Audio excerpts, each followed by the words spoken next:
بسم اللہ الرحمن الرحیم۔ تو یہاں پہ اللہ تعالیٰ نے دیکھیں فرمایا کہ وآتوا النساء، اور دو عورتوں کو صدقاتہن، ان کی حق مہر، نخلا خوشی سے، کیونکہ جو حق مہر ہے وہ نکاح کے لیے شرط ہے، حق مہر کے بغیر نکاح نہیں ہوتا۔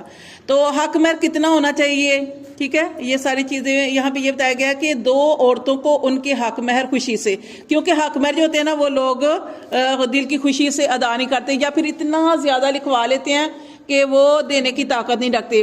اس طرح بھی کر سکتے ہیں جیسے کہ آپ نے دیکھا، قرآن پڑھیں گے تو آپ کو پتہ چلے گا، جیسے کہ اس میں کیا ہے کہ جب کوئی فوت ہو جاتا تھا تو اگر اس کی وراثت ہوتی تو اس کی وراثت میں سے پہلے جو چیزیں ضروری تھی وہ نکالتے، جیسے عورت کا حق مہر نہیں دیا ہوتا تھا وہ حق مہر نکالتے، یا قرضہ ہوتا تو وہ قرضہ دیا جاتا۔ تو یہ ایسے بھی ہو سکتا ہے کہ آپ بعد میں بھی دے سکتے ہیں، لیکن بہتر یہ طریقہ ہے کہ آپ اتنا حق مہر جو ہے لکھوائیں کہ جتنا آپ آسانی سے جو ہے وہ دے سکتے ہیں۔ یا کچھ لوگ جو ہوتے ہیں نا وہ بعض سونے کی صورت میں بھی دے دیتے ہیں کہ ہم نے جو آپ کو سونا ڈالا نا عورت کو، وہ اس کو حق مہر میں لکھوا دیتے ہیں۔ کتنا دینا چاہیے، یہ اب یہ نہیں ہے کہ آپ ویسے تو جہیز کی اتنی ڈیمانڈیں کرو، ہمیں یہ چاہیے وہ چاہیے، اور جب آپ نے حق مہر کی بات آئے تو آپ کہیں گے تو حق مہر تو اسلام میں اتنا ہے، 500 روپے ہے، 5000 ہے۔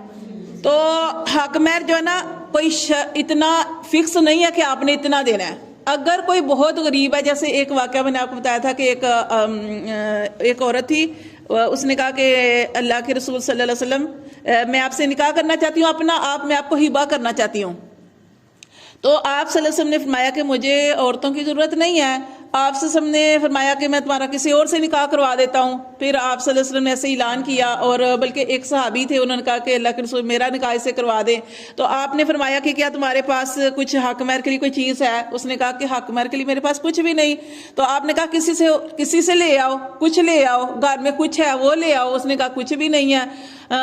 تو آپ صلی اللہ علیہ وسلم نے فرمایا کہ کچھ لوہے کی چیز ہے وہی لے آؤ، کوئی انگوٹھی لوہے کی ہے، کوئی کچھ بھی ہے تو وہ لے آؤ۔ وہ کہنے لگا کچھ بھی نہیں، بس یہ کپڑا ہی ہے جو جسم کے اوپر میں نے جو ڈالا ہوا ہے، اس کے علاوہ میرے پاس اور کچھ نہیں۔ تو پھر آپ صلی اللہ علیہ وسلم نے اسے پوچھا تھا کہ کیا تجھے کوئی قرآن کی سورت یا قرآن کی کوئی آیت یا سورت یاد ہے؟ تو اس نے کہا کہ ہاں۔ تو آپ نے فرمایا کہ ٹھیک ہے، یہ یعنی کہ اتنا آسان ہے کہ آپ نے فرمایا کہ چلو میں نے تمہارا نکاح کیا کہ تمہیں اس قرآن کی سورت جو تھی وہ اس نے سنائی تھی، آپ نے فرمایا کہ یہ اس کا حق مہر ہے۔ اتنا زیادہ آسان ہے۔ آپ سے فرمایا کہ نکاح کو عام کرو، نکاح کو مشکل نہ بناؤ کہ آپ اتنا زیادہ نہ لکھوا لو کہ آپ کو مشکل ہو۔ اب دیکھیں کہ اب کئی لوگ فکس کر لیتے ہیں نا کہ آپ صلی اللہ علیہ وسلم نے تو جیسے فاطمہ تو زہرا کا وہ تو اتنا تھا، یہ آپ صلی اللہ علیہ وسلم نے اتنا حق مہر دیا۔ تو آپ یہ فکس نہیں ہے کہ آپ اپنے دل کی خوشی سے جتنا دے سکتے ہیں۔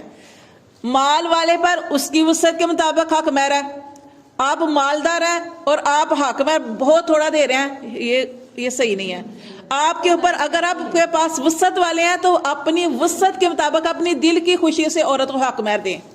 اگر آپ وسعت والے نہیں ہیں، تنگ دست ہیں، تو پھر جیسے وہ نبی صلی اللہ علیہ وسلم نے قرآن کی ایک سورت جو تھی یہاں تک فرمایا کہ اگر ایک لوہے کی انگوٹھی چھلا کچھ ہے تو وہی لے آؤ، چاندی کی انگوٹھی ہے وہ لے آؤ، اس کے ذریعے میں تمہارا نکاح یہ تمہارا حق مہر جو ہے مقرر کر دیتا ہوں۔ تو آسان بھی ہے، لیکن تنگ دست پر اس کی وسعت کے مطابق، اور جو خوشحال ہے اس پر اس کی طاقت کے مطابق حق مہر دینا چاہیے۔ اور جو حق مہر کی رقم ہوتی ہے وہ کس کی ہوتی ہے؟ وہ عورت کی ہوتی ہے، یعنی کہ جس کے ساتھ اس کا شادی ہوئی ہے، نکاح ہوا ہے، اس عورت کی ہے وہ حق مہر کی رقم۔ اب وہ نہ تو ماں باپ لے سکتے ہیں، نہ ہی اس کے سسرال والے لے سکتے ہیں، نہ ہی اس کے سسرال والے، نہ ہی اس کا شوہر، کچھ بھی نہیں لے سکتا۔ تو یہاں پہ یہ بتایا گیا ہے کہ وآتوا النساء، دو عورتوں کو صدقاتہن، ان کے حق مہر، نہلا دل کی خوشی سے ادا کرو۔ فَإِن تِبْنَا، پھر اگر وہ چھوڑ دیں، لَكُمْ تمہارے لیے، کس کے لیے؟ اپنے شوہر کے لیے۔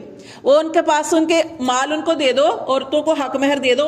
اب وہ حق مہر جو ہے اپنے شوہر کے لیے کچھ چھوڑ دیں کہ جو اس کے شوہر نے مقرر کیا اس میں سے پورا نہ لے۔ ان شیئن، کچھ بھی چھوڑ دے، منہ، اس میں سے، نفسن، اپنے دل کی خوشی سے وہ چھوڑ دیتی ہے، معاف کر دیتی ہے، جیسے شوہر کو کہتی چلو میں نہیں لیتی، میں نے معاف کیا۔ اور ایک اور چیز بتاؤں کہ یہ حق مہر آپ نے معاف بھی کر لیا نا تو زندگی میں دوبارہ لینا چاہے نا تو لے سکتے ہیں، حق مہر معاف نہیں ہوتا۔ بہرحال وہ ایک اور چیز ہے یہاں پہ یہ بتائی گئی کہ اگر عورت معاف کرنا چاہے تو معاف بھی کر سکتی ہے اپنے شوہر کو، اور اگر وہ اس کے پیسے ہیں، اس کا شوہر بھی اس سے نہیں پوچھے گا کہ یہ حق مہر کے پیسے کہاں گئے۔ اللہ فرماتے ہیں کہ وہ عورت کے پیسے ہیں، اگر عورت اپنے شوہر کے ساتھ مل کے کھانا چاہتی ہے فَاكُلُوهُ تو تم اس میں سے کھا سکتے ہو ہنیئا مریہ، خوشی سے، ٹھیک ہے؟ تو یہ رچے بچے طریقے سے، یعنی کہ مل کے، اگر عورت جو ہے وہ اپنے حق مہر کی رقم جو ہے اپنے شوہر کو بھی لگاتی ہے، اپنی خوشی سے دے رہی ہے، تو اس میں کوئی گناہ نہیں ہے۔ اب آپ حضرت عمر فاروق کا واقعہ نا کہ حضرت عمر فاروق ایسے ہی